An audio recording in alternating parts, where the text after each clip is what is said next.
I hear somebody talking in the background. Good evening, ladybugs and yellow jackets. Welcome to the very first episode. Yes, indeed. I had to look at the calendar to make sure. The very first episode of FAE News Network for 2021. Hey, I see you laughing about the fact that I had to look at the calendar, and I don't know if I really appreciate that very much.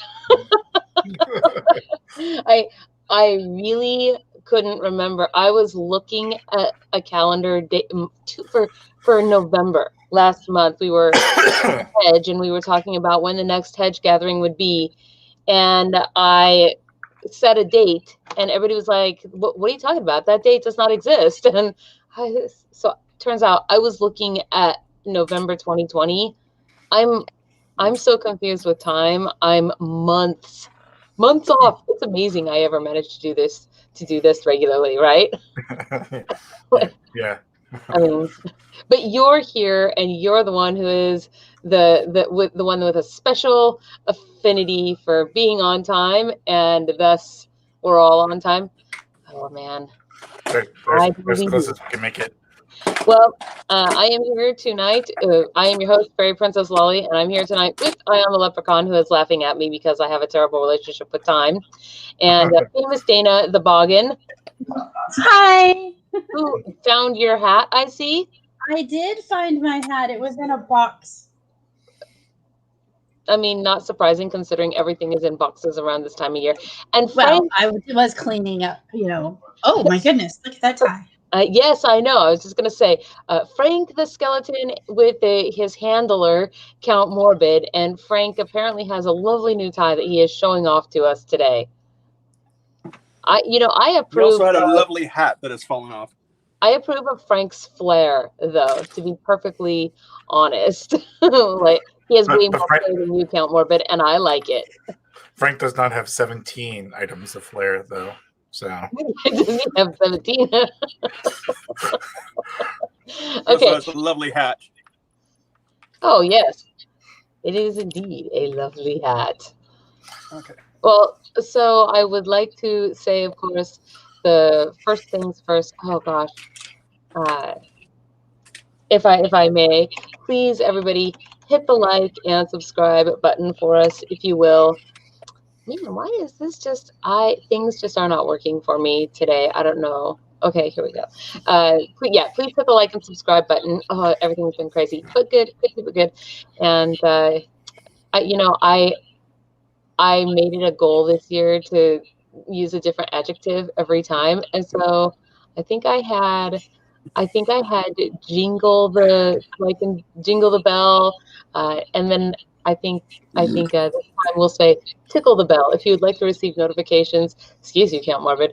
We do several shows here a week, and we have several giveaways a month. If you'd like to receive notifications of those things, please ring the bell and you will get those notifications. Also, if you want to support us, you can always hit the join button, receive rewards, and join our channel as an official FAE member. That's right, join the FAE. I'm just saying, tickling the bells sounds like I would get bleeped.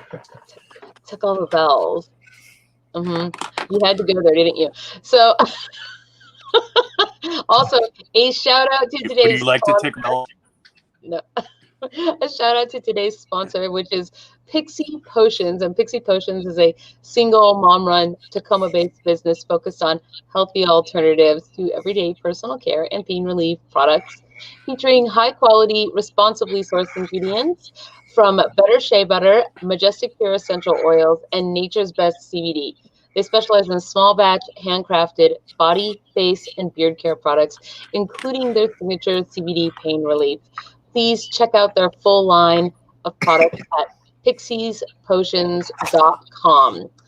Pixies Potions. And you can also use the code LOCALDELIVER, all one word, for free local delivery over $20 and within 20 miles of Tacoma, which is where they are based. Their information is going in the ticker. It's also in the low bar. Thank you, Pixies, for sponsoring our show. And whew, with all of that said, I'm going to start a line of whatever the opposite of pain relief is.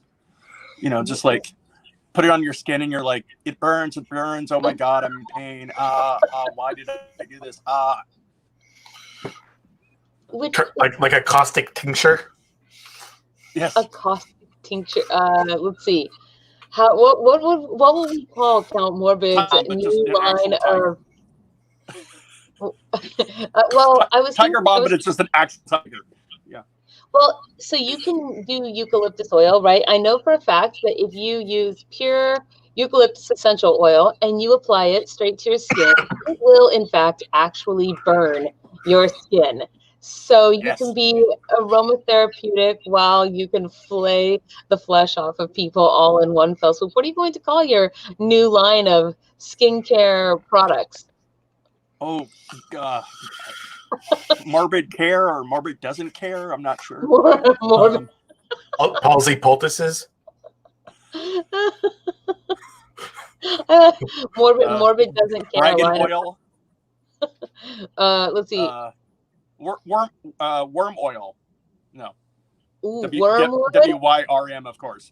Yes. I'm trying to think of something to say snail, but you know. Well, so I want to say embalming fluid. Sounds like it'd be great as a peel.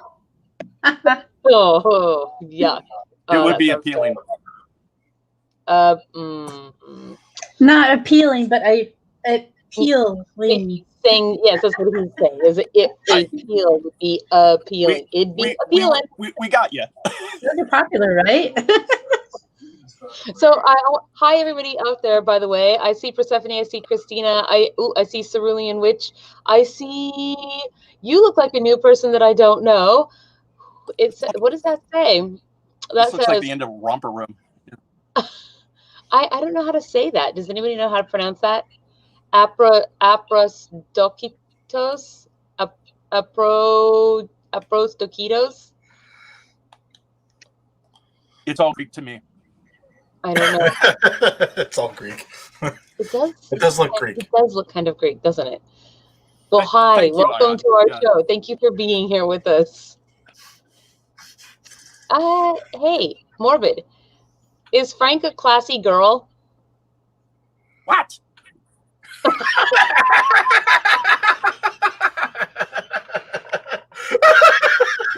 Actually, Morbid's like, I don't know what to say. Oh no! I was going to say I've actually been trying to. It's out of my reach, and it's going to happen every 15 minutes, and I can't get it. Oh no, that's horrible. I hope you guys can't hear that terrible chiming alarm bell.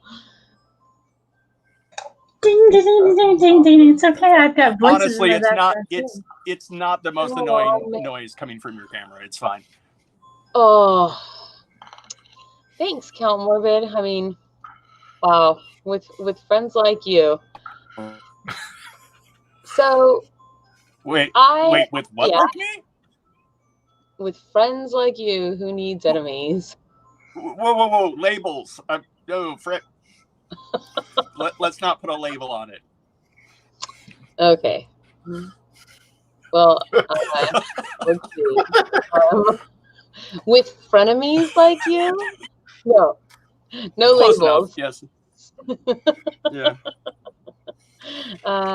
Okay, Ion, are you able to maybe take care of that thing for me? Yeah, I could if I could leave and come back and get it taken care of. Yes, that would be amazing if you could do that. So, because I don't want to hear that every 15 minutes. Otherwise, I might go postal live on the show and just start attacking my camera or something, and it will all be bad. Okay, I'm on a mission. Okay. Wait. I think we should have a vote for who doesn't want him to turn it off then. Nope, that is not what we are voting on. Ask the audience. Do you want to lose? I'm not going to ask the audience that question. Are you kidding me? This is a FAE channel. Our audience are all a bunch of shenanigan enacting, mischief makers. Do you really think they're going to be like, no, you had better turn it off for the safety of humankind? No. They will be like, aha, is this a new possible doomsday weapon? Put a red button on it. That way we don't lose it. And we can find it more easily the next time. Yes. That's what I think would happen. I mean, if we could put a buffer within range of you so you could reach for that and then use it to reach for something else, and you know, then the buffer would get good use every day, right? I have one, actually. I made one earlier last year when Bjorn taught me how to do it. Okay, I have the thing. The sound is now turned off. Whoa, that might not actually be sufficient. Okay, the things are now turned off. Yay! So Ion will be back in just a second. Hey, Dorian, how are you? Wait, what? You plant weird noises in my house? What are you doing in my house? That's what I want to know. She's already planted weird weeds in her own house. So, you know. Dorian is very still, so you don't notice. And yes, there are a lot of weird noises in Dorian's house, I'm quite sure. I think that she has 2 younglings. There are weird noises in her house probably all of the time. Yeah. That's sort of what I'm thinking. Especially because I'm an instrument. You actually look and the other one just make particularly noise. good tonight, Count Morbid. You actually look particularly good tonight. I know. I'm a little shocked by that as well. My goodness, what has happened? I'm as confused as everybody else. Because I was in a bit of a hurry.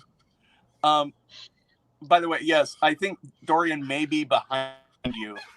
By the way, just the way that was, you know, it made me think of, it would be amazing if there was just a weird noise plant.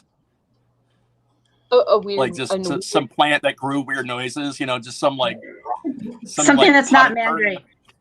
Yes, some potted fern in the background just screaming. Well, aren't there plants that are called things like trumpets? What if the man-eating plants, like a Venus flytrap or something, you know, whenever its mouth would close on a fly, it would be like,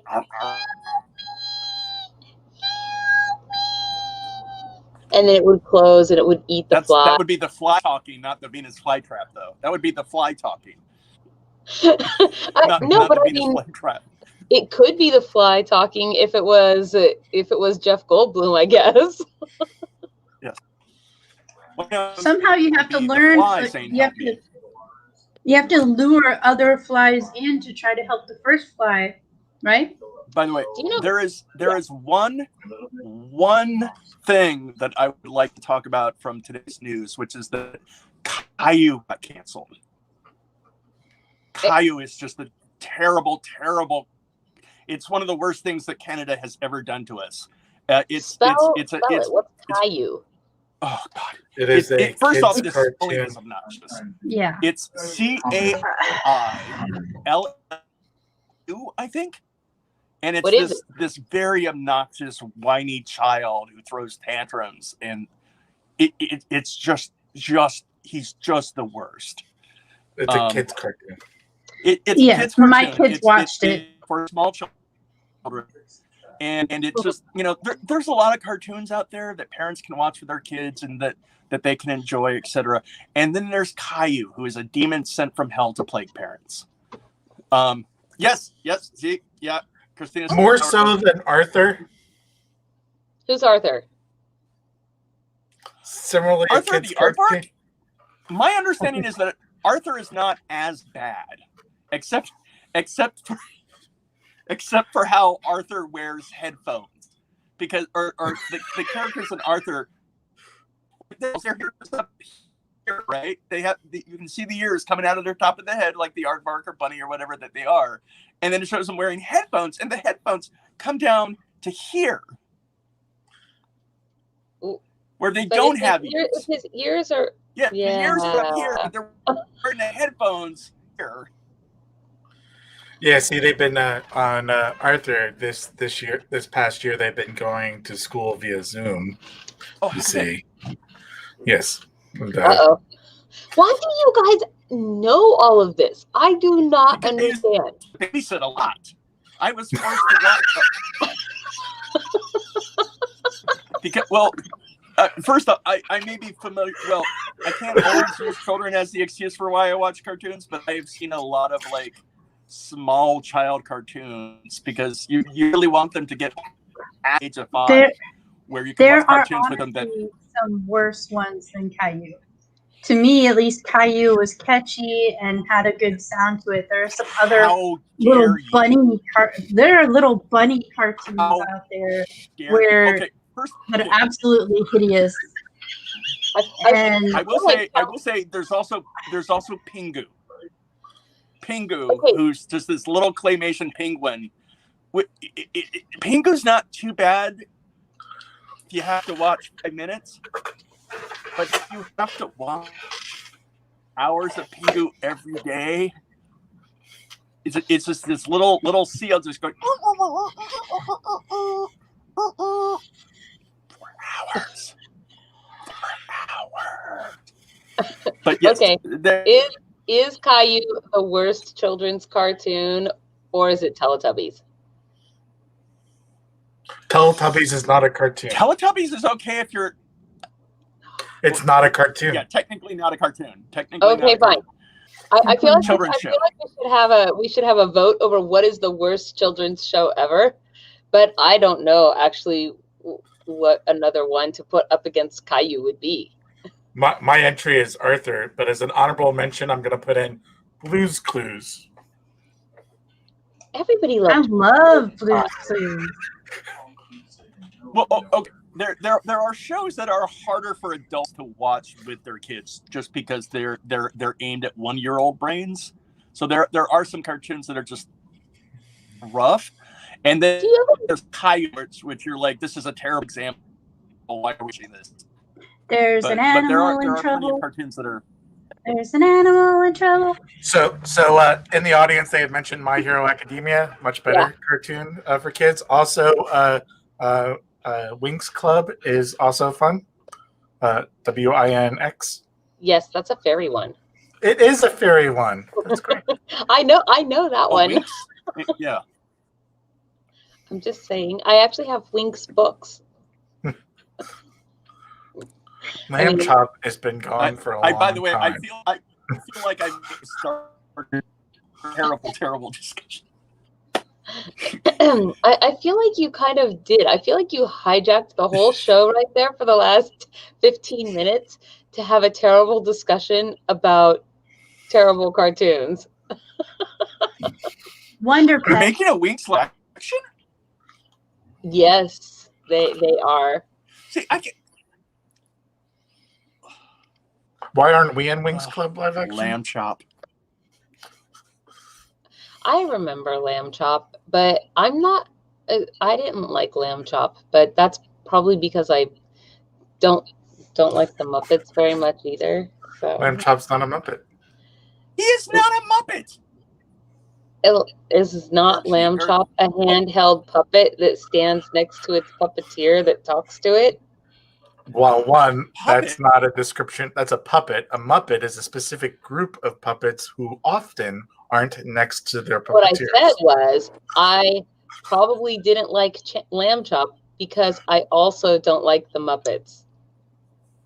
Meaning, since they're puppets like that. Different things. First off, by the way, Lamb Chop is very much essentially a sock. Like there's no, there's no other puppetness to it. It's just a sock. Well, actually, a sock puppet is kind of cool. It also doesn't have its own. Wow, man. Okay. As Lamb Chop was disturbing, a sock made of wool pretending to be a sheep. Isn't that the best way? It was a hand in sheep's clothing.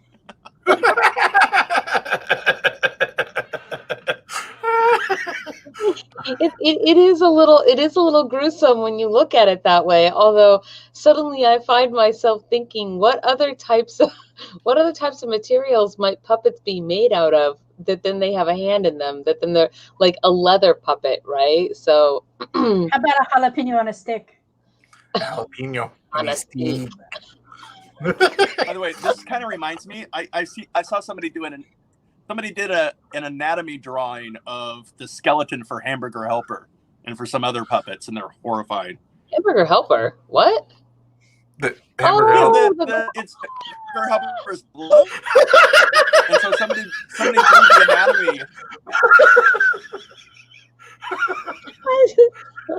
What was inside the Hamburger Helper's anatomical glove? I really want to see. Are you look? Find the picture. Our guest artist is down. Let's see. So Dorian says that she has nothing savory to add here, and to that I respond, "That's fine, Dorian, because it would probably be in bad taste anyway." Over savory. Think about taste. Have you seen the meme that's filet mignon? It's a minion being carved up like a filet mignon.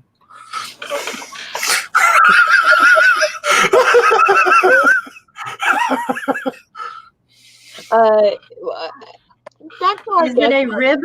One eye? It's laying down. It's hard to tell. Okay. So I'm going to bring in today's guest artist. You know what? Yes, that's right. We didn't have one last week, and I was going to put together a surprise gift box so we could at least do a drawing still today for the show. But I ran out of time. I'm so sorry. So we have no drawing today, but we do have our guest artist. And hello, Kathy. How are you? Good. How about you guys? Well, yeah. Well, yeah, Hamburger Helper anatomically written. He's never doing well. In fact, if he's doing well, then there's probably something going completely wrong in his life. It might give him anxiety if he was to actually be doing well. But I can imagine if things went 100% correct for Count Morbid, he would be, hold on, I gotta see this. He would look around the corner for like, what's happening right now? It looks like a beholder. A little bit. It does. Soul is crushed all the way down into its rib cage, and it has little, I don't know, frog-like legs. Well, so it can hop. By the way, I apologize profusely to the guest artist. It's kind of adorable. Oh, I'm about to go into a D&D game after this, so no big deal. That needs to be a big baddie that you guys have to fight, right? Yeah, I mean, it does. Yeah, it should. So, okay. 5e or old. If it's wearing armor, it's called a gauntlet. Oh, yes. It's gauntlet helper. Or hamburger gauntlet. Gauntlet helper. Yeah. Guardian gauntlets. Whoa. So we have a guest artist, it turns out. Yeah. Yes. Sorry. Hamburgers of the Galaxy. I don't know. So. Wow. Okay. Yes, Kathy, if you will, please introduce yourself to our audience and tell us a little bit about who you are and your business and what you do. Well, I am Kathy. I run Horsing Around Studio. I do fiber art. So basically, Lamb Chop is one of my heroes. Speaking of which, but yes, I knit, crochet, and weave. What was that? Still not a Muppet. No, not a Muppet. No. I'm sorry, I'm just laughing because we spent 10 minutes thrashing on Lamb Chop.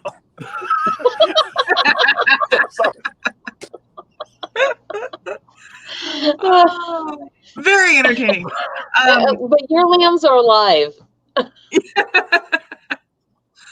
So, but yes, I knit, crochet, and weave and spin. So I make yarn. I actually make things from said yarn. I do shawls and hats and gloves and all sorts of different things. So I have basically this past year I've been concentrating on custom orders, and I have had a lot of custom orders. So nice.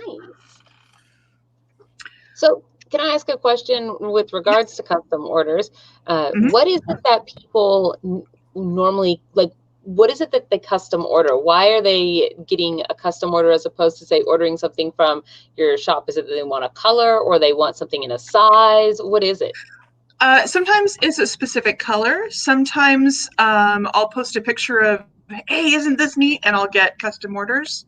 I don't know if you've seen those octopus hats, the Twisted Kraken. That pattern actually has it's an octopus hat. It's very cool with the octopus suckers and everything. Sounds amazing. What? Yes, Twisted Kraken. The copyright actually allows for selling items from the pattern that are made from the pattern. Oh, how cool. Yeah, so if a pattern doesn't have that kind of copyright, I won't make it for somebody, unless it's like as a gift for a friend or something like that. So there's some legal things around that I have to allow for, but I also do my own designs as well. So for example, somebody wanted shawls for her entire team, her dressage team. So I did custom shawls in a particular color in her dressage team colors. Some people find a really neat yarn that they just want something made from. So I'll just make something from that yarn given whatever yardage I have of it. And some people just really like my work. So they'll actually ask for something that's hand spun in a particular type of design. So they kind of give me free reign to just create. So yeah. Rain. Yes. Wait, what? I don't get it. I mean, I don't understand. I don't free understand rain. why. It's horse and round. Rain. Yeah. Oh, I get it now. Okay. Yeah. Not just because I the just Pacific thought Northwest. giving free reign with a horse. Yeah. Yeah. Yep. Well, so do you have some You can run with here it to show us this afternoon, evening? See, I don't even know what time of day it is. Oh, it's just dark outside all the time now. So basically 2 a.m., 2 p.m. What's the difference? Whatever. Exactly. Especially if you have a light kit, it's always daylight. I didn't actually bring all of my stuff. Well, I've got a couple different things here to show you. So I've got, this one is a hand spun, hand knit hat with a tassel, single tassel. So it makes it lots of fun to, it's almost like a fez. So you can sort of swing it around. But yeah, this is merino, so it's extremely soft. Hold that on your other side, because the wall behind you there is white, so we can see it better. There we go. Because it's dark colored, if that makes any sense. Yeah. That makes sense. I like I'm the not color. normally filming here, so. Yeah, it's so the actual yarn is like a multicolored red plied twisted with a black. So you have it's almost like a tweed kind of color. There we go. Try to get it just in the right kind of, yeah. Yeah. So it's a really, it's like a red tweed kind of. I like that color. Yeah. So, and speaking of custom orders, I'm working with this fun yarn here, making hats out of it. This is yarn that's spun from mountain goat. So this was actually, he brought me the mountain goat fur to spin. So I've spun it up and I'm making him hats with however much he's brought me. So, yeah. Can I ask a question?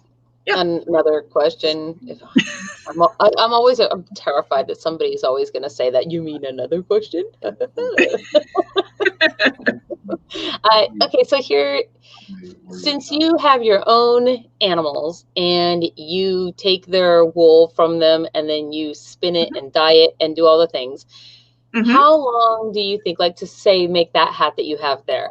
Even though I know you said the yarn was brought to you, but the yarn you just showed us. Anyway, like the hat you just showed us. But how this long one, from how long from animal to finished product do you think it takes approximately an hour's worth of time to do all of that? If you even have an estimate on something like that. Well, there's a lot of work. There's a lot of. Go ahead. I was going to say there's a lot of work. I mean, because it's not like you can just take it off the sheep and instantly go to work. I believe there's a lot of there's waiting time and drying time and stuff. Yeah. So because it needs to be washed and carded. Well, washing and then drying, and it takes a few days to a week to dry, depending on how much rain we've got, because the moisture in the air makes it harder to dry.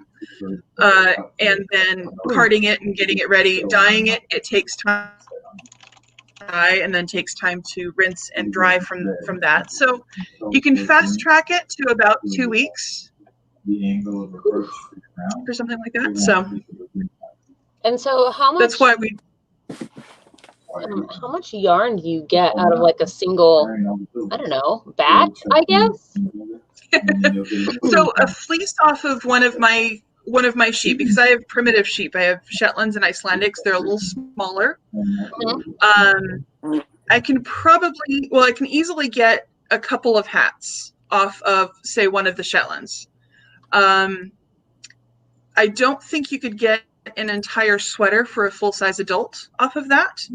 You could do like, a couple pairs of socks, just things like that. So I am stunned and amazed that all of that goes into a few pairs of socks, a couple of hats, not quite a whole sweater for an adult. That's an incredible amount of work. When you think about the cost of yarn, right.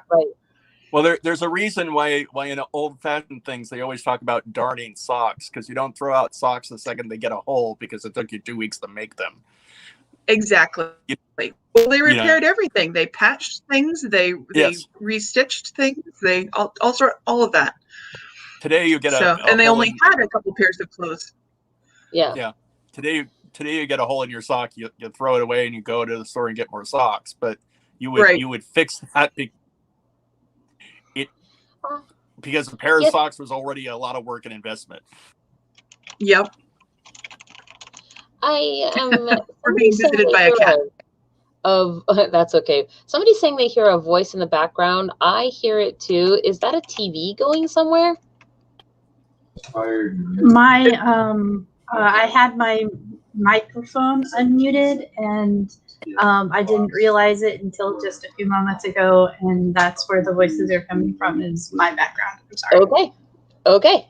No worries. I just didn't know. I was like, oh, I wasn't the only one hearing that. Okay. I think it was Iron. I don't know. After the previous conversation about Baroness Gale hiding somewhere in my house, creating fictional noises that are weird, right? And then I'm like, there's a guy's voice. It's talking. I don't know. Is it real? Look at this is what my friends do to me, right? Okay. So we were just watching a ghost program too. So yeah. Great. So let us see more of your beautiful work. I didn't bring anything else in, actually. Well, that's okay. To actually show you. Yes. However, I do have a website. Yeah. And I have it pulled up here. Let me find it. Yeah. So what currently, my spindles, and yep, there is that too. Yeah, no shock that this is what I was looking at, by the way. And I have a stuffed sheep. Yeah. It is fun. Those are one of my really popular styles of hats. But I love the colors so much. I like the hat and the little thing. So, anywho, you were saying spindles, and I am going to go here. Yes. Drop spindles. Yeah, so drop spindles. Yeah.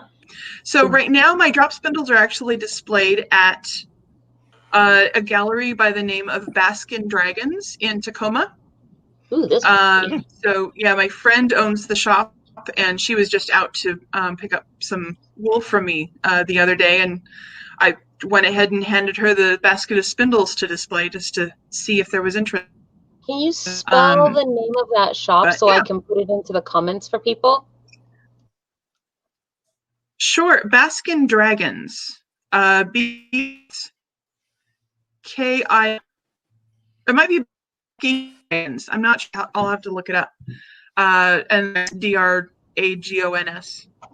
Baskin Dragons in Tacoma, and this is where your spindles are currently displayed. Mm-hmm. So I'm just gonna stick that little note there in the chat. Okay, and let you go back to talking as I scroll through these. And these are all hand painted, right? Yep, they are all hand painted. Sometimes I'll stain them as well, but these are all painted. So I sometimes have help from friends on these. We do painting parties, and if I'm really low on stock, and we'll churn out this painting. Everybody gets busy. These are so pretty. Yes. It makes me want to. There's so much fun to make. It makes me want to go back through and dig through. I have wool somewhere around here and get the wool and do the thing. Or I could just comb my 5 cats, and I am sure I would have. There is that too. Or I can also supply you with wool. I have a variety of local and imported wools, and also some dyed in lots of different colors. There's also the yarn. Oh, I thought this was. I do need to update because I thought I was looking at the right place to see the wool. Wool. Yeah. What does merino mean? Oh, this is a type of sheep. And I need to update the website, but I also do dryer balls. Yeah. Dryer balls. And if I have the name of the sheep, I will put that on it as well. I love that. So, like, for example, one of the brown ones further down is the last skein I have right now from one of my own sheep from Cambridge. Down here? The Shetland one? There we go. Yep, that one's from Cambridge. The animal is from actual Cambridge, UK? No, the animal's name is Cambridge. It's one of my Shetlands. Oh. Yeah. Yep, we have Pocket and Cambridge and Madam and Dodger and Fezziwig. Oh, I like Fezziwig. That's a cute name. See, He's the one that loves pets from everyone. Yep. Name one of those sheep. Name one of those sheep luxury, so you can say it's a luxury wool product. Or actually, most of the sheep are named after Dickens characters. So yeah. Oh, Fezziwig, right? Look at these. These are so and Dodger. Beautiful. I had a question about the ponytail. The ponytail hat. Was there by any chance a picture that would show it from the back? Let me look and see. Where was that thing? That was in Finished Wearables and Gifts. And yes, here. That. Yes, there you go. There you go. And so it looks like it actually has a string so that you can loosen it up and then tie it tight around your ponytail so it stays where it's supposed to in place. Okay. Question of the year. Do you prefer knitting or crocheting? Uh-oh.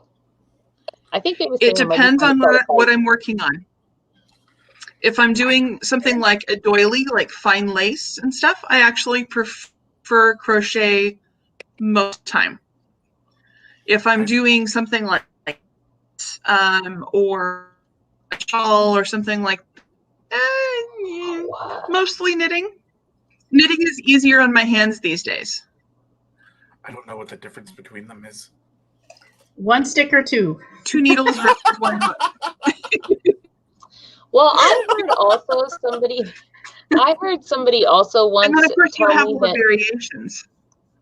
Yeah, I heard that once somebody told me that if you're doing things that involve turning a lot of corners, as it were, then knitting is better for that. That's what I was told. But maybe I've got that backwards because I don't. Oh, look, your dryer balls. I guess it depends. The down one's here, but I do have alpaca in stock now. I haven't updated the website on that. It's been a little bit busy out around here.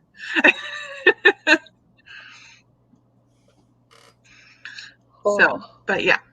I'm just having fun eyeball, like, window shopping your website here. Yeah. So what got you started in these fiber arts? Were you doing it before you got animals? Yes. I've actually been embroidering and crocheting and whatnot for 35 years, thereabouts. Maybe a little bit more than that. Embroidering longer than that. What is Pardon time? the other cat. Yeah, exactly. Something like that. So about 35 years, maybe a little more. Probably closer to 40 years for the embroidery. But knitting, I started doing in 2002 or 3, something like that. And my mother, who's English, actually, I had recently learned how to do continental knitting, which is basically you're holding the yarn in your left hand instead of dropping the needle and picking the yarn up and throwing it over. All of a sudden knitting made sense. So my mother-in-law actually taught me how to knit socks. And I started doing more and more difficult things. And eventually I actually started reacting to acrylic. And so that's when I started spinning. So I've been doing that since about 2006 or 7. So I'm looking at your cool hat brooches. Yeah. Oh, well, I don't know if they're necessarily hat, but the brooches. Well, they're brooches. Yeah, they're pin backs. So you can put them on hats. You can put them on, wear them on a blouse or add them to a coat. So yeah. Those are glass beads though, so I wouldn't necessarily, add them to something that's going to get banged around a lot, but they're very pretty. What are these things? Oh, they're coasters. They're coasters. Yeah. That's cool. Quilt blocks. How long does it take you to do one of those? They look like the nice thing with those is that because they're glass and nylon and cotton, they're really easy to wash. What do you do to wash them? You can just, when you're doing dishes, just swish them in the warm soapy water and let it dry. Oh, wow. That's pretty easy. Easy peasy. Easy peasy, nice and breezy. Let's see. You do so many things. This chainmail? What? Holy smokes. That must have been hard to knit. Steel wool. Do that with needles? Toothless predators. So no, with the armor that I do, I start with the wire and I make the rings myself for better quality control. Hey, here's a question from the audience. So, can you use the spindles for crocheting?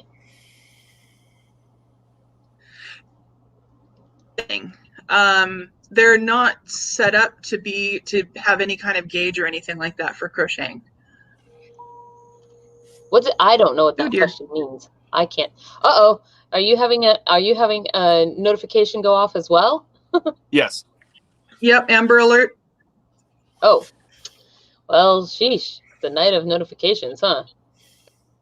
Yeah. It's been that kind of week, I guess. And the fiber. Oh. No classes because all the things like that are canceled. Yeah, I haven't. It's pretty much, yeah. So original patterns means that you made the pattern for these things? Yes. Or, okay. Correct. These are beautiful. Oh, wait, what is this advent calendar? And the reason there's 2 of each is...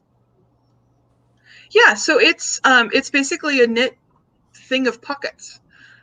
So I've had people want these for Hanukkah, for birthdays, for Halloween. I actually got the yarn right now to make a Halloween version just to show people the variety of things that you can do. I've had teachers buy the pattern to make little pocket storage things for their classrooms.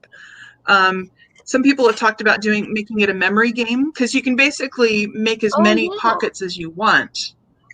Yeah, and the individual pockets have different designs on them. The graphs are all included in the pattern. So I like the idea of a memory game of that. That's a cool idea. Mm-hmm.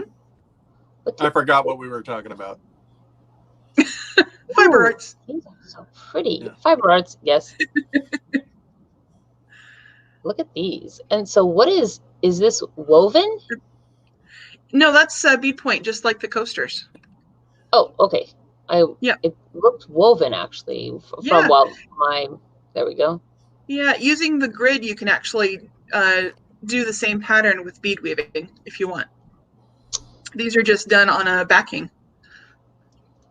Okay, where is my back button? Back.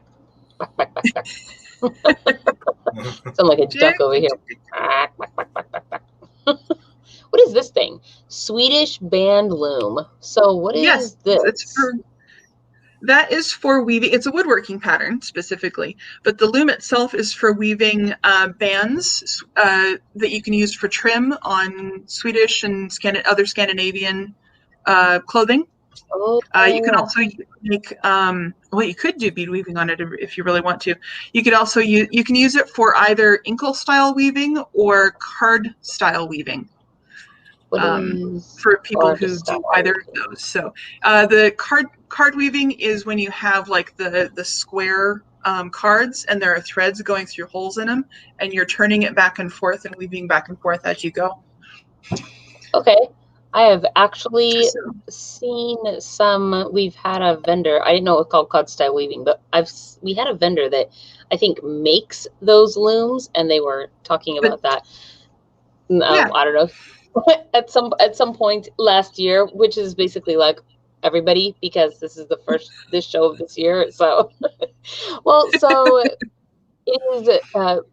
I thank you so much for sharing all of the things with us, and I know that you have something for a giveaway. Did we bring that? I do. In fact, this hat. The hat. Yes. All right. With the tassel. Yep, with the tassel, which makes it lots of fun to throw around. I'm not going to put it on. I'm stretch it out with my bun and stuff. What's that? It does look very fez-like. It is. It does look great. Especially with the color. That's true. So we need a magic word then for this week's giveaway, and I'll be hearing your suggestions. Now, what happened? What happened to Famous Dana? Where'd she go? She had to use the little fairies room.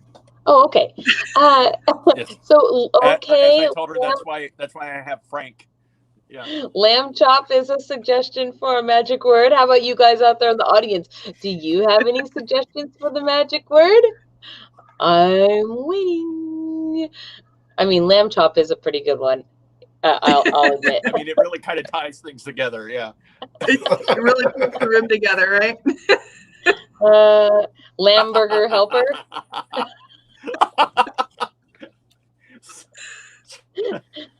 Sorry, I wasn't expecting a Lebowski reference. Wow. Please be lamb chop. Yeah.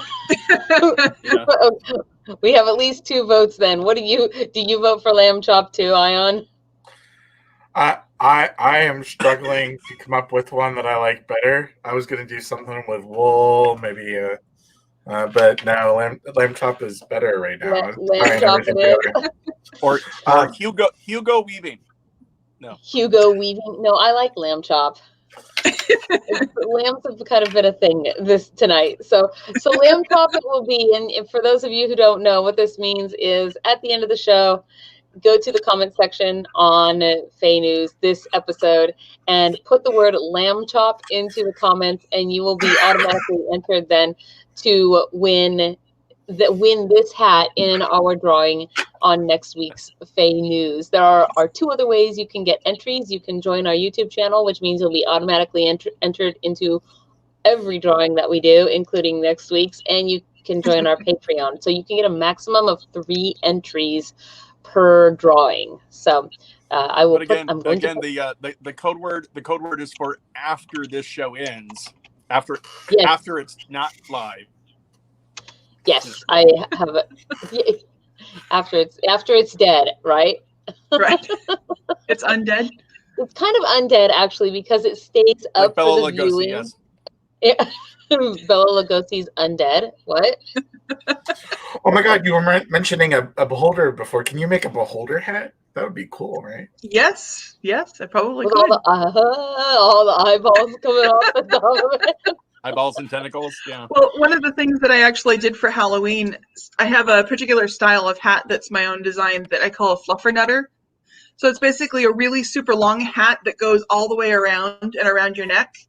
But this one I made it in black and orange, and I put eyeballs, like googly eyes, all over the bottom base of it. So, yep, That it didn't is last awesome. long. We say Fluffernutter on the air? Yeah, I checked. It's not copyrighted. No, Oh, it sounds slightly dirty. he's being inappropriate morbid over there. All right. Well, Kathy, is there anything that you would like to say to everybody before we let you go for the evening? Thank you so much for being here. Yeah, my pleasure. The only other thing I can think of is that tomorrow is St. Distaff's Day, and I have a video coming out tomorrow on my YouTube channel as well. Oh, wait, you have So a it's YouTube channel? I do. What is your YouTube channel? It is. I'm horsing around on there as well. So Or on here, whatever. I am Yeah. gonna see if I can just like find this really fast. La-ti-da, everybody, because if Kathy has a YouTube channel, you should go and you should give her subscribe. Horse and Round. I don't have a Horse and Round series. Fiber Studio. Here we are. Basically, I'm reading spinning. Gosh. Yeah. I wish you would have told me that. I am now all subscribed and I rang the bell, and I am going to put a link to Yay! your YouTube channel in our comments, and I will, after the show, I will also go add it to the low bar of this video as well, so that everybody can find your YouTube video for what is Saint Whatever's Day that you Yay! said? I'm sorry, I'm not trying to be disrespectful. I just St. don't know Distaff's Day. what's that. No, it's not an actual saint, actually. It's I'll actually be doing a history blog post thing on my website this Saturday. But it's a medieval holiday where it's the first. It's something after some of the other Christmas and New Year holidays, and I have to go back and reread so that I can actually write the post for Saturday. So, but yeah, that. Well, that will be a thing. That will But be it's a big thing. spinning holiday. A spinning holiday. That means it's dizzy all the time. I feel like if the house Lou is here, we might have a dreidel joke. But You spin me round, baby. okay, the house Lou is in the background. Yeah, he hears me. Yep. All right, Kathy. Well, everyone should In go to fact, our I used website. that on last Saturday's blog post on the graphic for the post. So. All right. Well, thank you so much for being here and coming tonight. And I will look forward to getting a picture of that hat so I can post it up, you guys. The magic word is lamb chop. I kind of like saying that word. But, so please go check out Kathy's work. Give her some likes, follows. She's on the Facebooks and the Instagrams. And so with all of that said, Happy New Year to you. Yes. You too. Bye-bye. Bye. Bye-bye. Bye. So this almost counts as sort of a weird news thing, because I'm looking at the Distaff Day, and it's basically meant to signify the end of the holidays when people, specifically the women of the household, get back to work. Doing the spinning and doing, Well, wow. yeah, basically it's like, oh, we had the 12 days of Christmas, we got to relax, everything's holidays.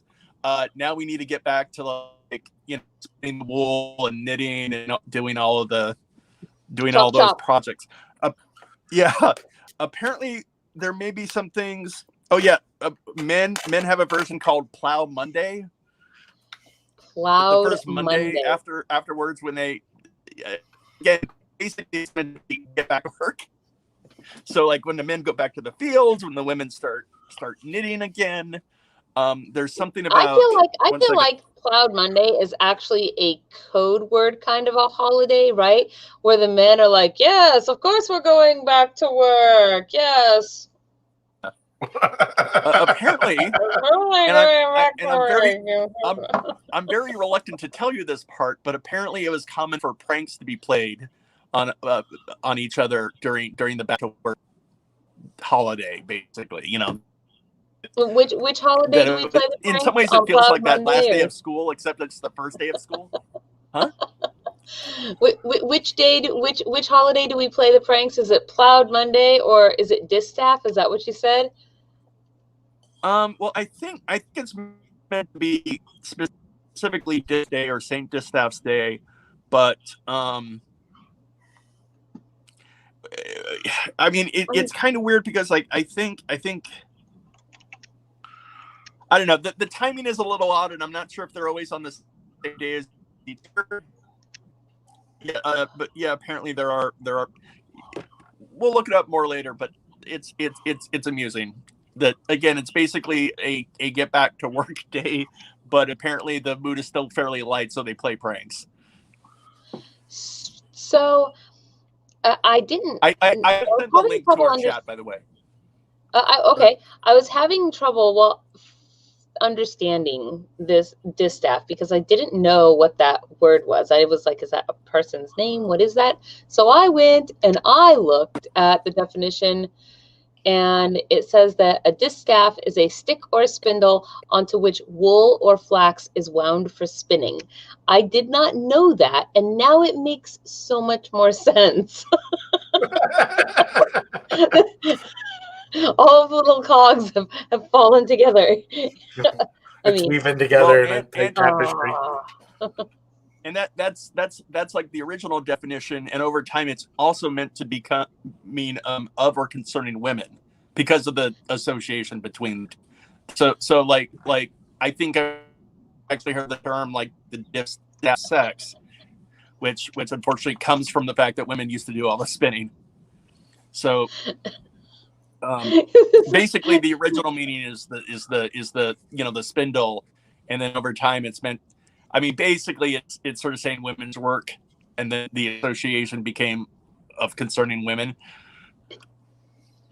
Yes, I'm sorry. I'm laughing at the comments that are out there. Do we need to plow something? Yeah. No, my hair is driving me nuts, though. But I'm laughing at the comments. Do I need to clean something or plow something? Paganism is hard, yo. I'm so confused. What do I do today? I don't even know. Oh man. Okay, so I have this cool article that was sent to me because we're kind of at article time, but this isn't exactly weird news. So, but it is cool, a cool thing that was sent, and I wanted to share it with you guys. This is happening. Let me pull it up here really quick. Let's see. What is the heavy sigh for? So this is happening. It's for oxygen. What? You don't need oxygen. Circles in the Sand announces sand labyrinth schedule for 2021 on the Oregon coast. Check that out. So this, let's see. I agree with Anakin Skywalker. What? He doesn't like sand. You really don't like sand? Is that a real thing? Well, I'm not super fond of it. I mean, I don't hate it, but I mean, is that why you hate it when Ion does the timer? Because all this time you have an aversion to sand that I didn't know about. I've had sand in very uncomfortable places before. Well, I mean, hopefully for good reasons, I guess. But so the stunning sand labyrinths of the southern Oregon coast will be back in 2021, offering the public a more meditative walk on the beach. Circles in the Sand will hold, what's Circles in the Sand? It's clickable. Will hold 32 labyrinth drawings between April 30th and August 25th, all on the beach below Face Rock Viewpoint in Bandon, the group announced in December. Artist and religious practitioner Denny Dyke started Circles in the Sand in 2015 working alongside a team of volunteers to create labyrinths, which he calls Dreamfield, on Oregon coast beaches at low tide.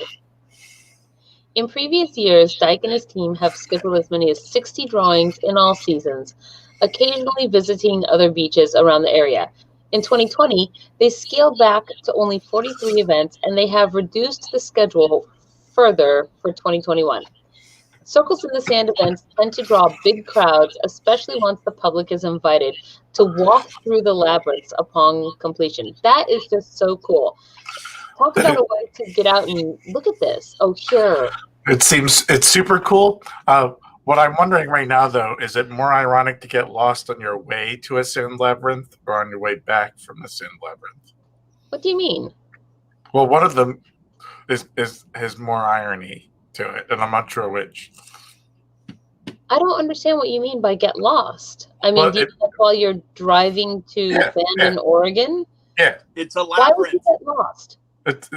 But you're going to a labyrinth. A maze. You get turned around.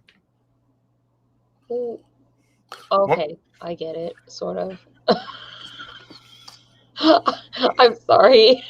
I guess I didn't imagine that one really would get lost in the labyrinth, because eventually you have to find your way out at some point, right? If David Bowie's not involved, if David Bowie's not at the center of it, what's even the point?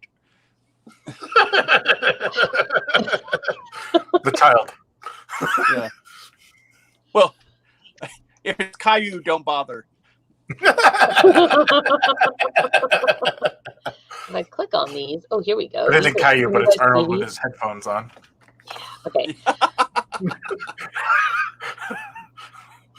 I feel like this would be so cool to go and walk one of these. And if they're doing that many of them all through this coming summer, maybe we should, because it seems like this would be the sort of outside activity that we could do with Are you calling for a shenanigan? I may be calling for a shenanigan. That is not a bad idea. We could do shenanigans at this. And I think that we need to find out when the actual dates of these are. And then also maybe, oh, look at that. That's cool. Walking with that whoosh, that tie-dye, I don't know, banner flying in the wind. That's kind of a cool picture. Look for places that are nearby to find, to maybe stay. Because if it's on the Oregon coast and it's Southern Oregon, I think it's probably quite a drive for most of us. So we might want to make a thing of it. Oh, I like this one, Namaste. I mean, because you can wear your mask, and then also you're outside in this big old area, so kind of safe, right? I don't know. I think, man, shenanigans sounds like a good idea. What do you think, Count Morbid? Sand. No baby. No, what? There's Labyrinth, the movie. There's a baby. Don't go that way. Never go that way. That way will take you straight to the castle. Okay. I'm so lost right now. I mean, I'm just saying. Wait, Hello. what? I don't know. The babe with the power? Nice things like your wishes. Now, hold on. You do. Who do? You do. Do what? House Blue says, remind him of the babe.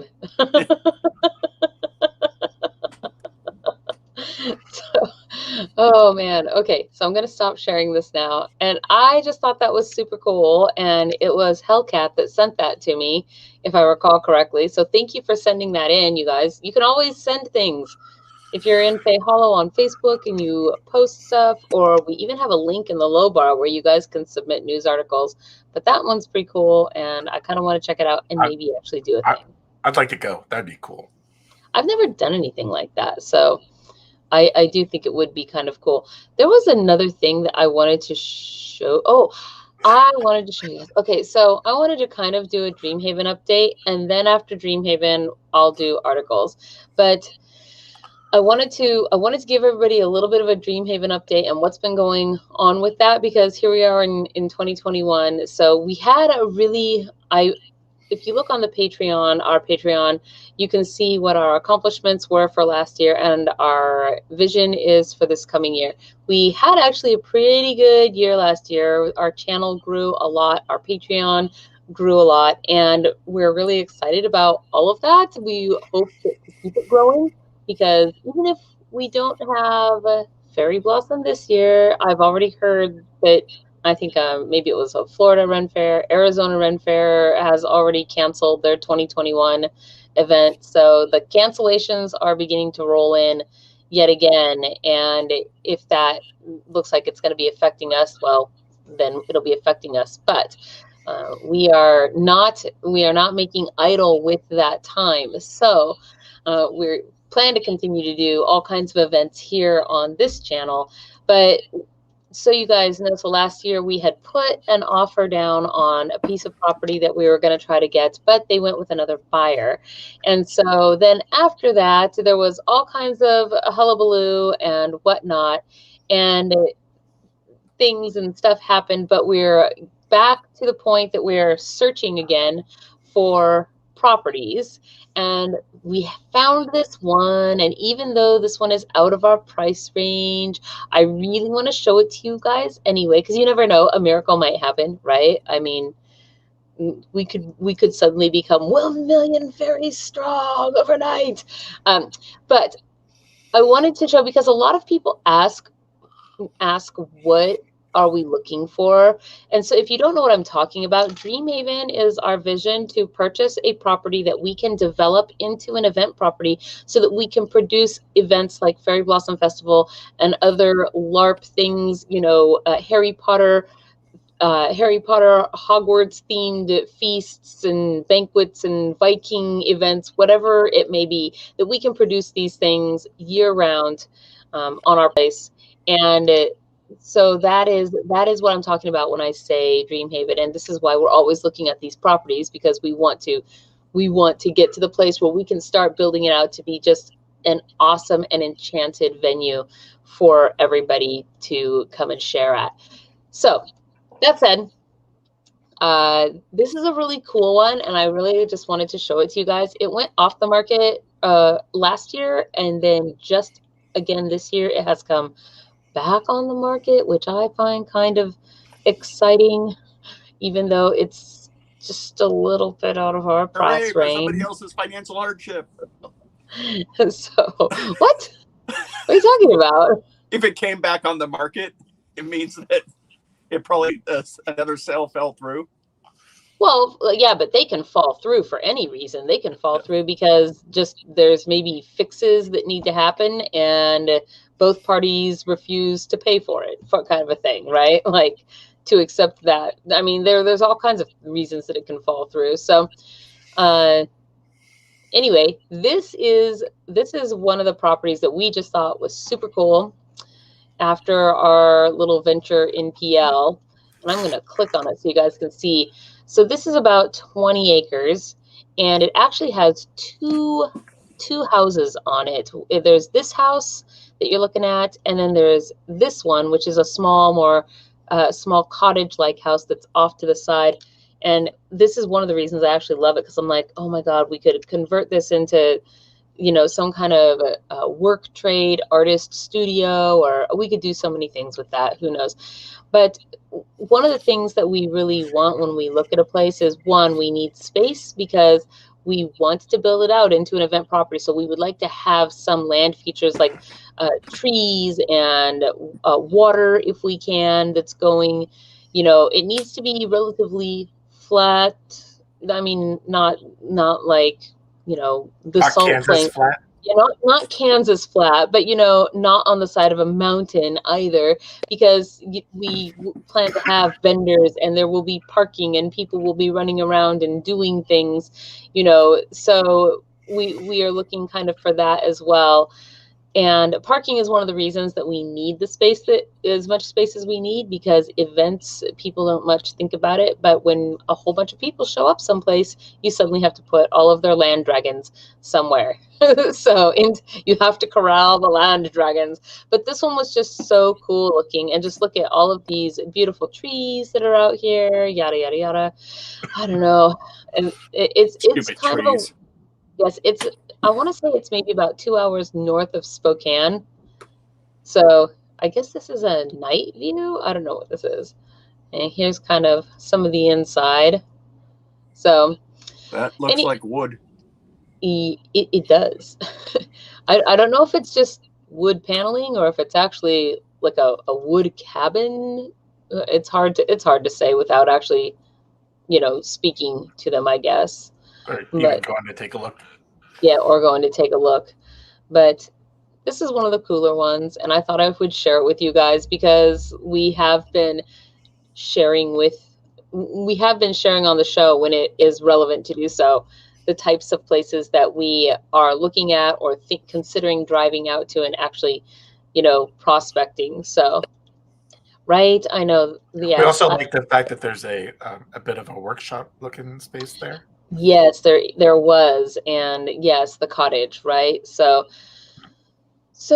many plans, but we came really close last year. So this year is the year we get out of here, and we're back on that horse looking for places. So hey, if you guys happen to see anything out there that you think might fit that bill, feel free to pass us that link. We'll take a look at it. I think we all have searches going constantly for such things. So, all right, you guys, that's it. That's my Dreamhaven update. So, yay, exciting! I know I want to go live right next door to Count Morbid. Frank, no. Frank says no. Frank's against it. I'm sorry. I have to respect their wishes. Oh, okay. I mean, okay. Frank has a lot of opinions. I'm sorry. Does he have a bone to pick about it?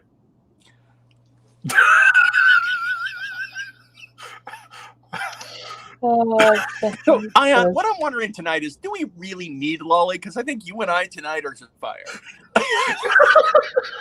You know what?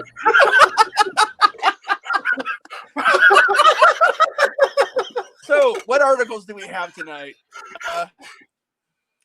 I hope you have them. You been? I think you're looking great tonight. Thanks.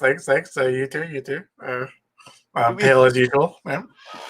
Is she expecting us to say nice things about her to get her back? Because I don't know, because I think she's trying to wait till we feel tortured. It's one of those things. I'll just look up Hamburger Helper again. I mean, I've got right. I mean, I don't know if we need it. I mean, I'm sure if we Hey, I like this one. Let her on the couch, it would summon her or something. But in the comments, we have someone says that Frank does. Why you guys me? Oh, we missed you. Oh, thank goodness you're back. We were so worried. We deeply regret our life choices that led to you dropping out. We're so happy that you're back. Oh, that's some ugly crying. Can you go away again? My makeup. You're really bringing us down. I think you should go. I mean, I did kind of smear my makeup just to do that, but to steal a joke from the audience, Frank did find it humorous. I mean, look at that. He's got a great funny bone. Mm-hmm. Okay. Yep. No, I put eye drops in my eyes so that I could cry for you, and then they ran all over my face. That's quality idiocy. Okay, so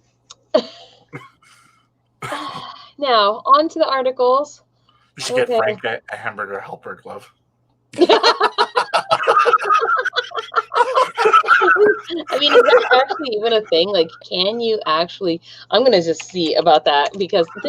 Well, I mean, what would that be, like hamburger helper cosplay? Like, Well, let's see. So I found. I Okay, so on first look, I found this. Let's see. oh God, that's worse. They made it worse. It's so good. Let's see. Let's see. Oh, I don't even know why that's a thing, but I guess why not, right? Like hamburger helper glove. Okay, here we go. No, wow. Land of Amazon has given me a lot of hamburger helper, not the glove guy. So whatever's, I guess. Whew. Okay, I'm trying to breathe over here.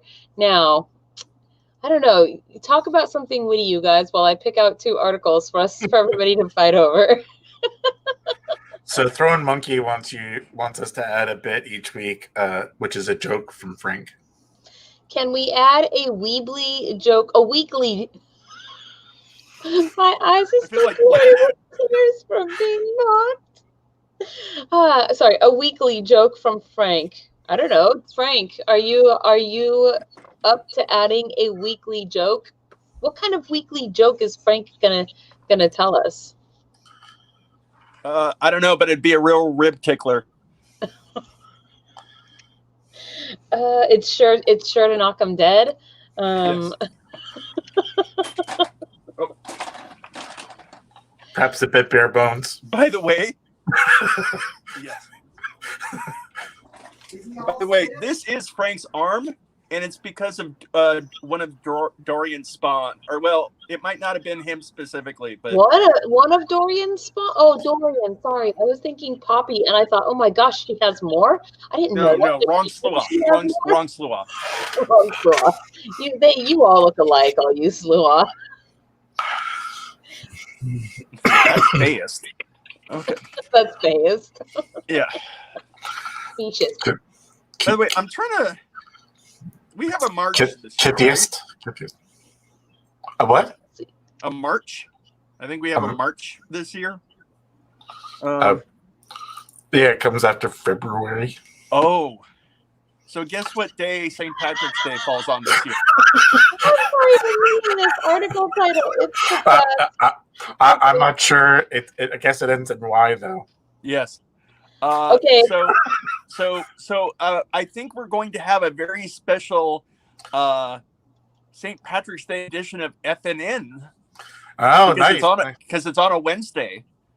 Wait, what's happening? St. Patrick's Day is on a Wednesday this year. Ooh, that sounds fun and exciting. We should do something special. Themed episode. Well, Yeah. we should do well because we're planning Weird to Irish do something stories. for Imbolc. We're planning to do something for Imbolc for Fairylight, and we're also planning to do something for Valentine's Day. So there's no reason we cannot plan an event for also St. Patrick's Day as well. Yes. Well, I mean, again, even if it's just a themed, we all wear green and find weird Irish stories or myths. Well, if we do something, I'll probably do it not dissimilar to maybe the sock exchange. I'm not saying we'll do a sock exchange. I'm just saying something that everybody in the channel, even our viewers, can get involved in is what I would want to do, is some kind of cool something or other. So, but I also do have to point out that St. Patrick's Day basically celebrates the Christians driving out all the pagans and fairies and stuff out of Ireland. But then except again, for given that our anymore. resident leprechaun is all about science, it's kind of fitting. I mean, but it doesn't anymore. That might be what St. Patrick was about, but I'm pretty sure that St. Patrick's Day is all about just everybody going out and, well, yes, now it's about drinking and green. So yes, It's a celebration of Irish heritage. uh-huh. I think I That's what covered he that with said. drinking. No. That would so get me in trouble. We are terrible fairies. Very, very bad fairies. Okay, you guys, I have our articles that we're going to fight over. Are you ready? Ready. Here we go. Article number 1. The Great Gatsby enters the public domain, and the people want a Muppets version of it. Speaking of Muppets and puppets and lamb chops. Does that mean that Kermit will be in the Leonardo DiCaprio thing, and then we'll get all those same images as Kermit doing the things that Leo does? That's great. No spoilers. No, I have no idea, but this one is also hilarious. So here we go. Go away, thing. Oh, I hate it when it does this. Okay. Tropicana apologizes for suggesting mimosas are the answer to pandemic parenting. I think that is the most hilarious thing ever. Truth to power.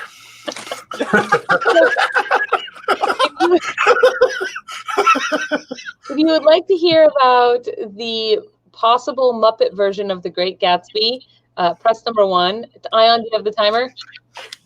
Yep. Okay. And if you would like to hear about how Tropicana had to like mimosa parenting, pandemic parenting, press number 2. So are the mimosas for the parents or for the kids? I don't know. We would have to read the Depends how good a parent you are.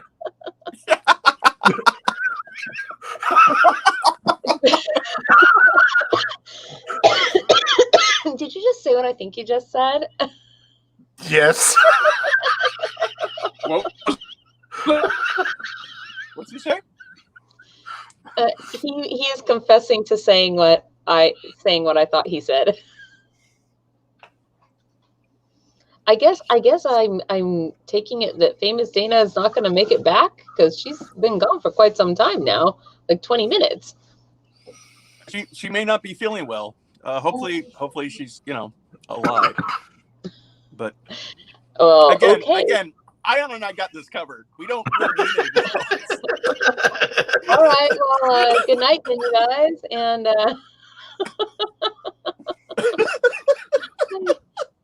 man, you guys are terrible. But I feel like without everybody, here, somehow the show, it's like it's as if the parents went away and now it's just only chaos is ensuing. Sorry, are you saying like Sir Bumble and Gunther are like the parental figures here? Because like I want you to just think about that, Count Morbid. No. Really? No. I want you to think very hard about that. I'm not going to call either of them daddy. No. The timer has run out. Okay, and we have 3 votes for number 1 and 2 votes for number 2. So I guess it is the Muppet Great Gatsby that wins. And let's see. Where's that link? Come on, Great Gatsby. So here's my big question already about the Great Gatsby Muppet story. Because how that normally works. It opens up onto a singing Christmas tree. Yeah. Oh my gosh. I want to kind of be a singing Christmas tree, to be perfectly honest. Wouldn't that be so fun, going people door to door and just like knocking on their door, like being a Christmas tree and just like no. Singing carols. If we're doing that, we have to do the Welsh version. Where you dress up as a skeletal horse and engage in a rap battle with people so that they let you in and you can drink everything in their pantry. Yeah. You dress as a skeletal horse and go to people's door, and if they can't best you in like a rhyme contest, they have to let you in. This leads to a new YouTube show, Epic Christmas Rap Battles of History. Nice. It's not just Welsh, by the way. So here's the question though about the Muppet version, which is traditionally what it is you have one human actor and everyone else is Muppet. So the question is, which one would be the still human character in The Great Gatsby? And and then you can cast all the Muppets or whatever. But again, you've got Michael Caine in The Christmas Carol. So my guess would be either Gatsby or I forget the name of his point of view friend, the Tobey Maguire character.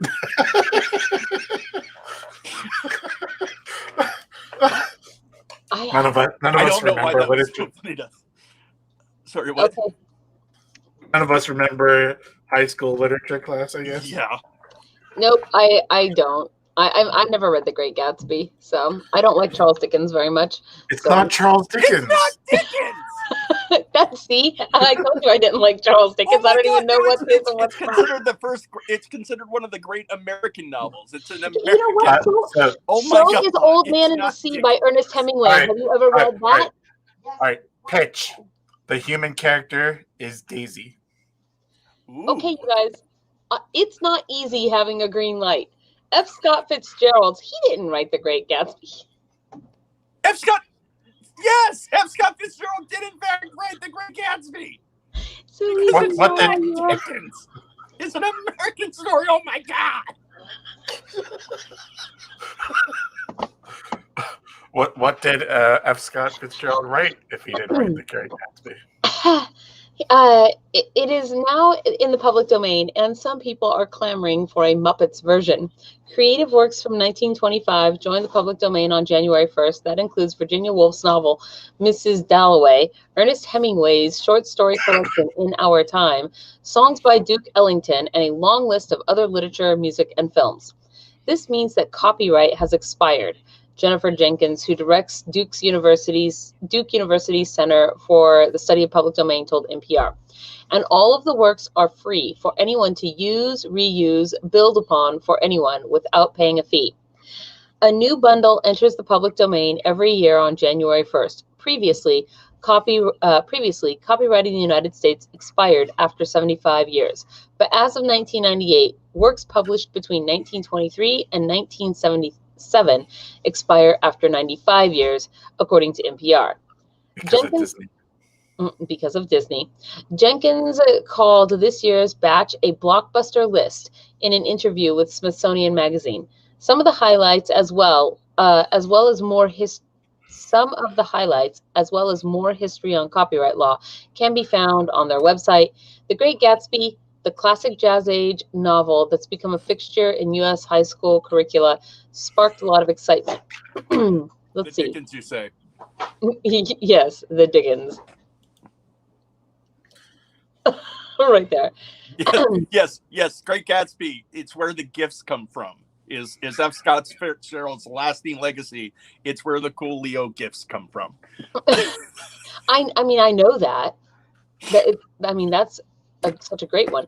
So, see, that should be Kermit right there. Except he's drinking tea.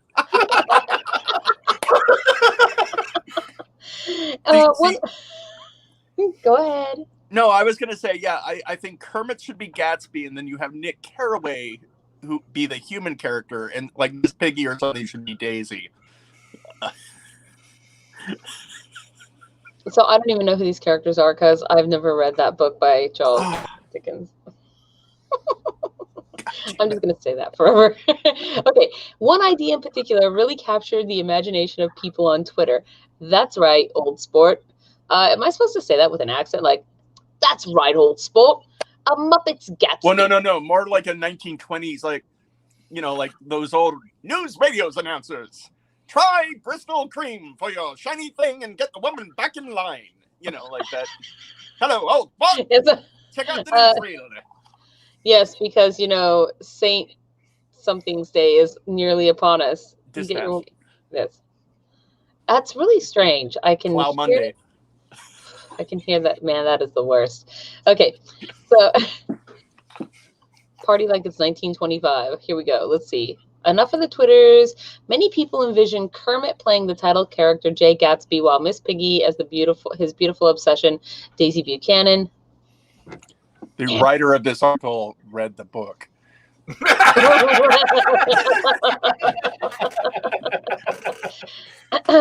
Some people also suggested that the book's narrator, Nick Carraway, be the lead role be the lone role to be cast with a human actor, a la Michael Caine. Wow. I'm sure Morbid didn't write this article. I'm not sure Morbid didn't write this article. Come to find out, it's like a pen name for him or something. So let's see. Is there, let's see, indications? Muppets can handle gritty material. Think of Statler and Waldorf as Marley and Marley in the aforementioned Christmas Carol. Let's see. I don't know. I'm not a fan, but that's because I don't like the Muppets. So or Charles Dickens. Who are you? Don't like the Muppets. God bless you, House Lou. Oh my God, House Lou. No, just let it die. Finish the thought. I feel like there's a revolt happening in your castle right now. Whatever you do, don't go into the swimming pool. Again,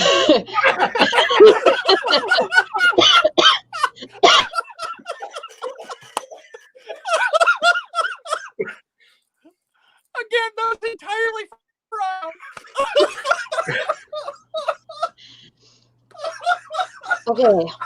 Okay. Which Wally would get if she read Dickens. I'm sure that I've read some Charles Dickens because I think I was supposed to read like A Tale of Two Cities, and that's Charles Dickens. Have you read Christmas Carol? Actually, the very first page of the Christmas Carol was read to me by this person that I know that for some reason thought like the first page was super great because it goes on and on and on about how you're supposed to know that just the whole page is just the guy's dead. It's an amazing. Oh, that was you. That was you. It's a masterpiece. The story's not exciting if he's not dead. I mean, maybe it's also not particularly meaningful if Marley isn't dead.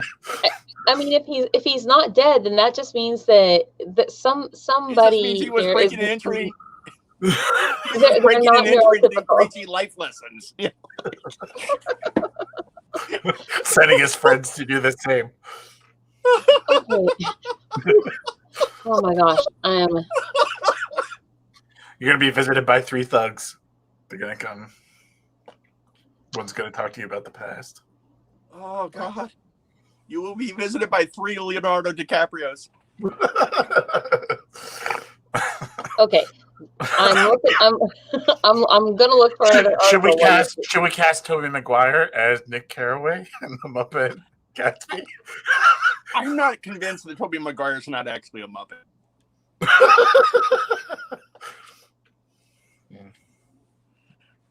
Okay, so I think we're gonna have a kind of a fast war here. There was another. Where is it? Let's see. Andrew Garfield. What? Just recast Andrew Garfield. Who makes it a great Gatsby? Where Andrew Garfield is Nick Carraway, and then the next reboot of Great Gatsby is Tom Holland.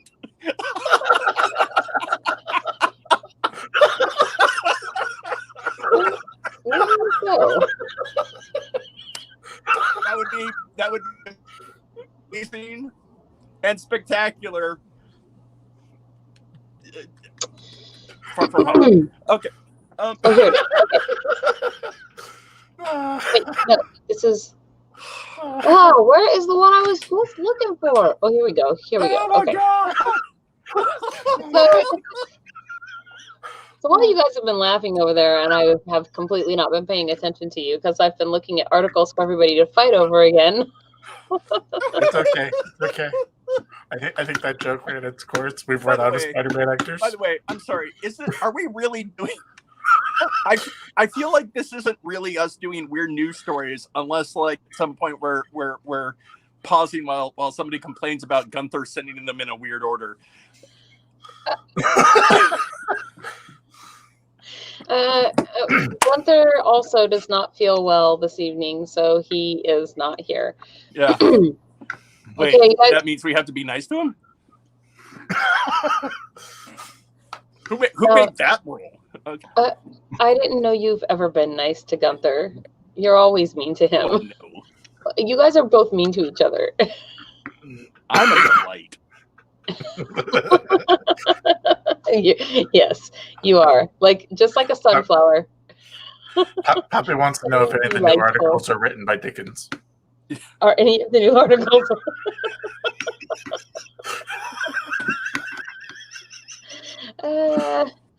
Okay, here we go. Man with chainsaw chases McDonald's employees, steals food and drink. Versus, meanwhile in Canada, robbers flee in an Uber with a suitcase full of meat. What? That's so weird. I thought it would have been maple syrup.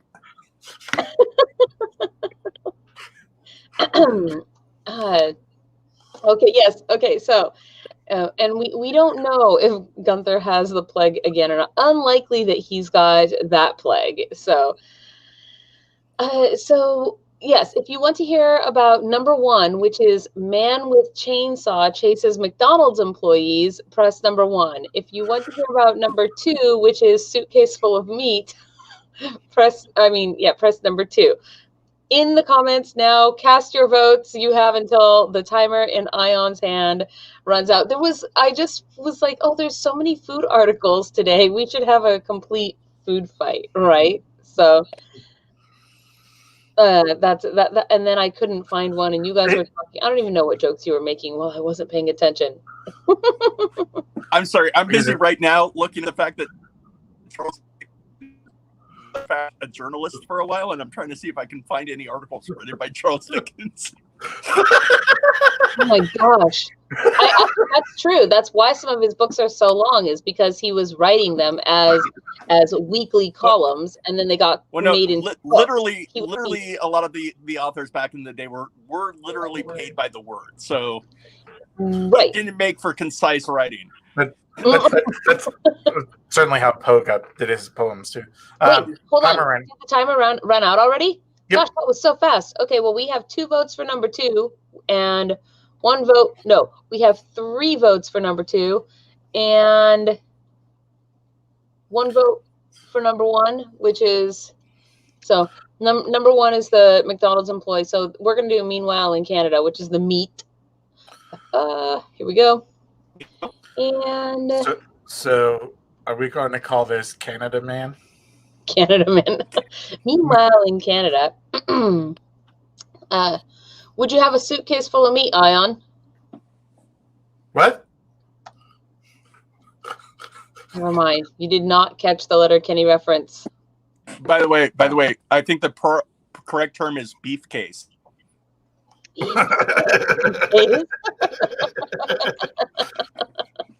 Okay, hold on. I will start reading presently. Okay, here we go. Toronto man charged in an absurd heist involving suitcase full of meat. I just explained that. In the latest news from Toronto. Was it a roller bag? I don't know. A suitcase, the latest news from Toronto police. Well, you read the headline. This incident was a weird one. In one of the more bizarre busts of late, 2 men were caught stealing from a grocer. And not just any old food staples, but a whole bunch of meat, specifically for some reason. TPS issued a release this week about the crime, in which the perpetrators entered a store near Keele and Dundas West in December and began taking meat products and placing them into a suitcase they brought with them. When confronted by a staffer on the scene, one member of the duo began wielding a knife and making threats, after which they were able to quickly flee to the airport, perhaps, with an array of steaks and pork chops in hand. Well, in suitcase. And their getaway vehicle of choice was just hilariously bumbling and peculiar as the crime itself. An Uber. When you plan a meat heist, you might want to at least own a vehicle. Thankfully, the TPS hold-up squad was able to identify one of the thieves, who was also apparently behind another of other similar crimes in the area. The other suspect, similar crimes to a meat heist. What's similar to a meat heist, but not a meat heist? Like, did they go and steal vegetables from this local Safeway at a different location? Butchering. I mean, Butchering. It was a cheese caper. Cheese caper. why? But I just don't understand how come it can't be the Great Caper. Come on, that was funny.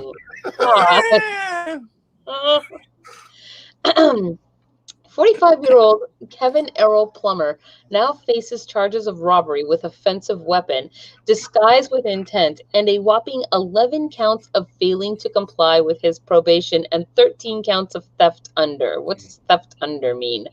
Let's see. And That's under $500. And that's a good guess. Social media users are definitely having a bit of fun chattering about his escapade now that the details have been released. Obviously, the store needs to beef up security. Sounds like they were too chicken to go after him.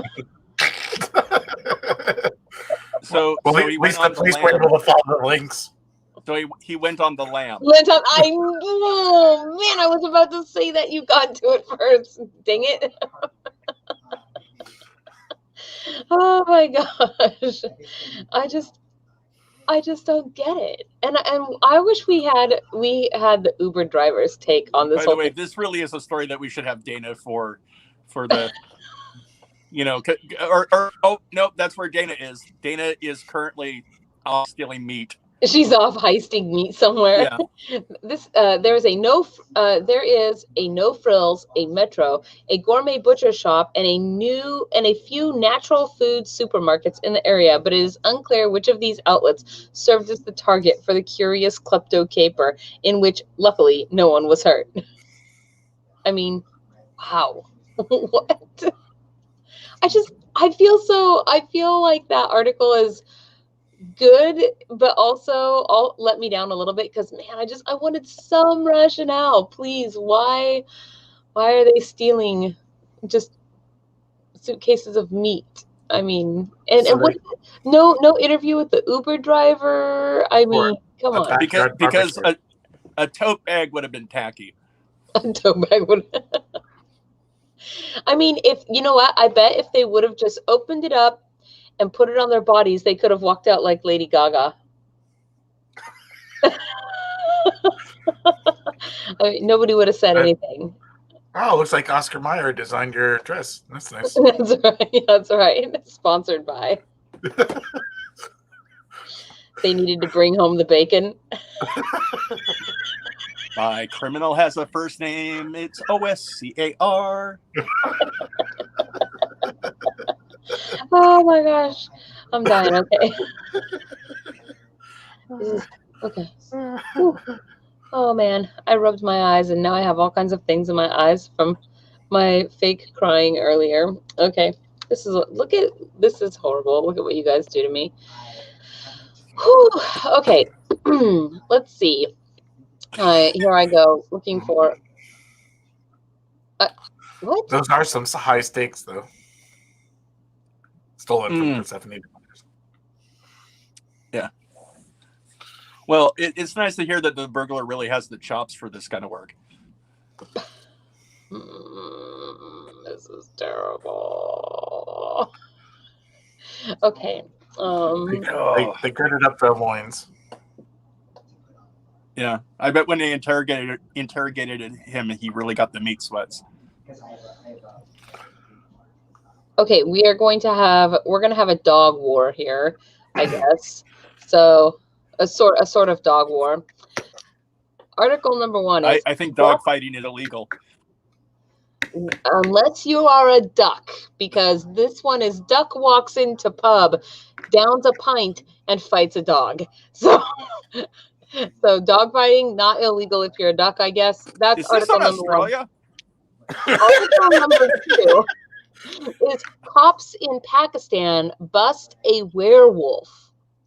So if you would like to hear about a duck fighting a dog, number 1. If you want to hear about the cops busting a werewolf, push number 2. Ion, please start the timer. There it is. My problem with this one He had a is Chinese menu in his hand. a Chinese menu in his hand. His hair was perfect. Turns out it's just because the duck was a complete quack. He escaped the Looney Tunes bin. The dog skipped on the bill. Don't be Daffy. Oh man. Rabbit season. Okay. We have 3 votes. Well, kind of 2.5 votes for one, because we've got 2 votes for one so far, and then 1 vote for both of them. So, which I confess, I kind of want to hear both of them. We had some really good articles this week. So Yeah, I was gonna say, lots of times you read articles like, I'm like, I want both.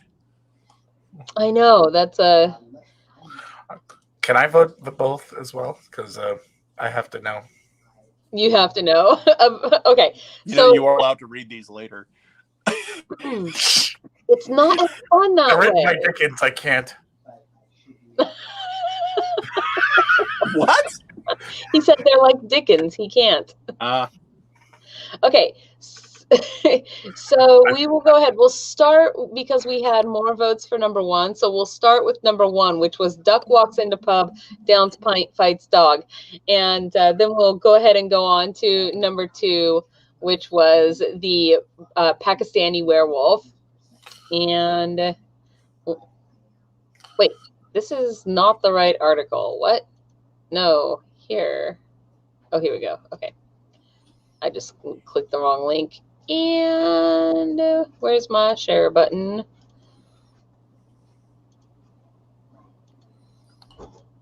I hope there's a video. Oh my God, there is a video. I wonder if I hope there's the Star Trek fight music. Okay, I guess I have to. I don't know if there's sound on the video, so let me. I didn't know there was a video. Hold on, let me get back there. And... Probably just rolled off his back like a. God, I wish I could think of a metaphor. Oh wait, like water off a duck's back. No. No, that's not the one. No. Yeah. Okay, so is it possible to begin this? Here we go.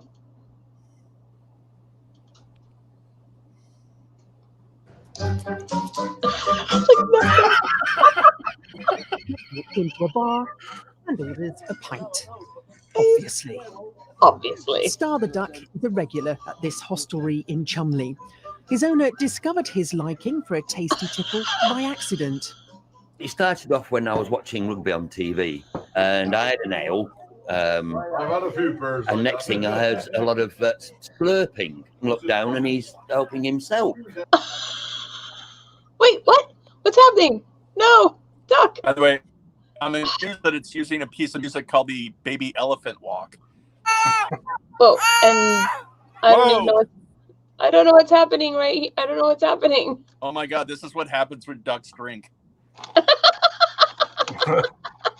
Okay, I'm like, it seems like it suddenly got clicked ahead. Okay, hold on. I'm trying to find it. No, that is not the duck.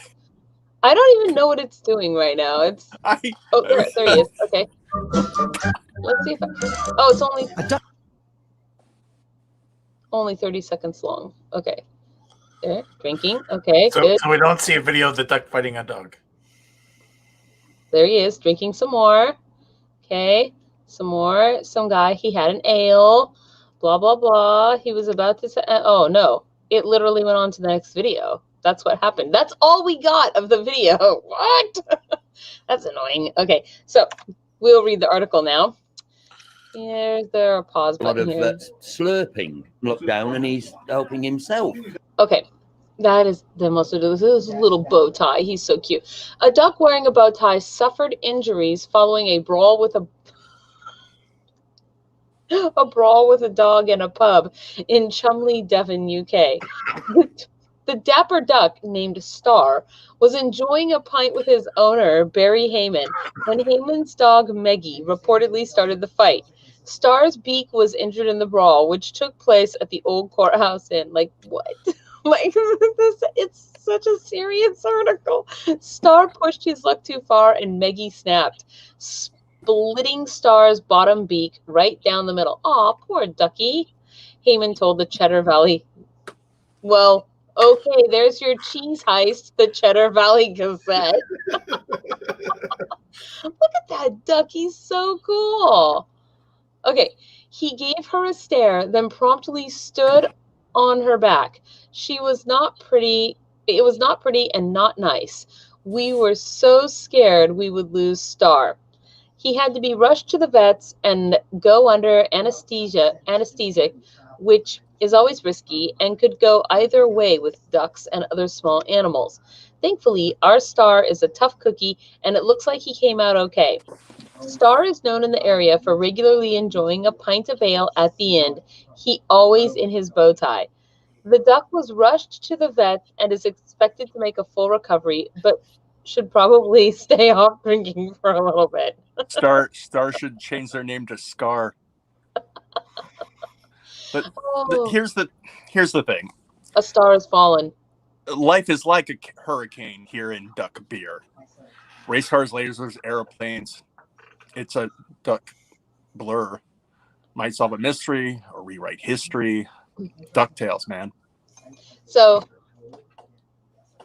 drunk as a duck? That needs to be a thing. I agree. That needs to be the new...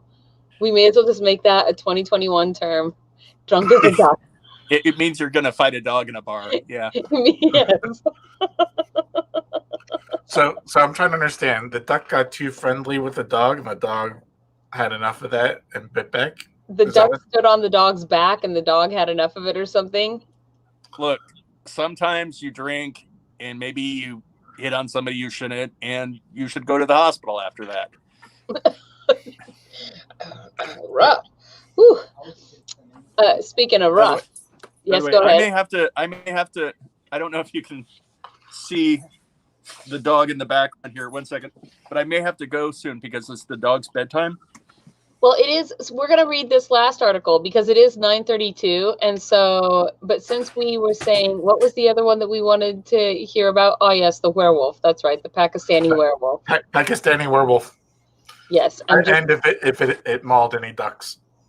Oh my gosh, I'm looking for it, and now I can't find it. Where'd it go? I totally. Oh, there it is. Okay, cops in Pakistan. Right, here we go. I'm like, where did this article go? I just had it. You're making a lot of noise, Count Morbid. What are you doing? Oh, don't eat. It landed in Frank's groin. That was unfortunate. Okay. What? Why is this even a thing? Okay. I'm putting you on mute because your bag is making lots of noise. Okay. Maybe I'm not. I can still hear you. I think. Can I hear you? I don't know. That looks like a werewolf. Yes, totally looks like a werewolf. And I did not expect that. Okay, here we go.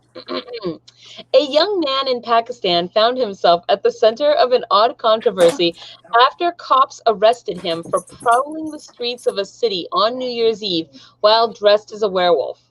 Well, what's wrong with that? Was he doing something illegal? Is it illegal to be a werewolf? Like, the strange incident reportedly occurred in the city of Peshawar last Thursday evening when the unnamed individual was spotted riding around on a motorcycle wearing a faintly realistic lycanthrope mask and allegedly roaring at bystanders in an attempt to frighten them. That's it. He got arrested for that? He got arrested for riding rawr, and people are like, oh, arrested the werewolf. My goodness. Okay, cops subsequently arrested the werewolf, presumably for causing a public disturbance. When not on a full moon. Yeah. Nobody expects a werewolf on the new moon. Let's see. And photos of the Stupid ragabash.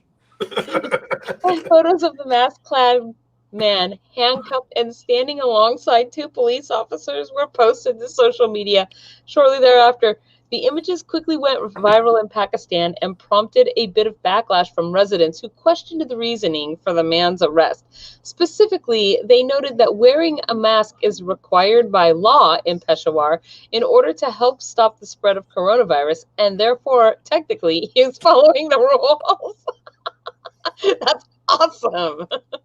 To that end, some people also pointed out the amusing fact that one of the police officers in the photos is not wearing, a mask, which should actually be a violation of the regulations. And there were others who credited the youngster with coming up with a very clever way to keep people off the streets during New Year's Eve, making him an unlikely public health hero in their eyes. It remains to be seen whether any of their points will help the young man avoid being punished for the masked misadventure. What? Of all the things, how can that person have even imagined, I will put on this werewolf mask and ride around on my motorcycle growling at people, and I hope I don't get arrested for this zany crime. By the way, sorry, I do have to go because somebody else in the mansion has to go to bed for work tomorrow. So, all right. I unfortunately, the noise is an issue. So, well, okay, let me say our goodbyes then, and we'll go ahead and log out because it is 9:35. Thank you, everybody, for joining us. It is Wednesday. We'll be back here on Friday for author reads, and then again on Sunday for handmade home shopping. So please, if you will, click that like and subscribe button, and we hope to see you on Friday. Goodbye, and everybody. also March 17th. Yeah. Oh yes. It will be a glorious day. Good night, everybody. Good night, everybody.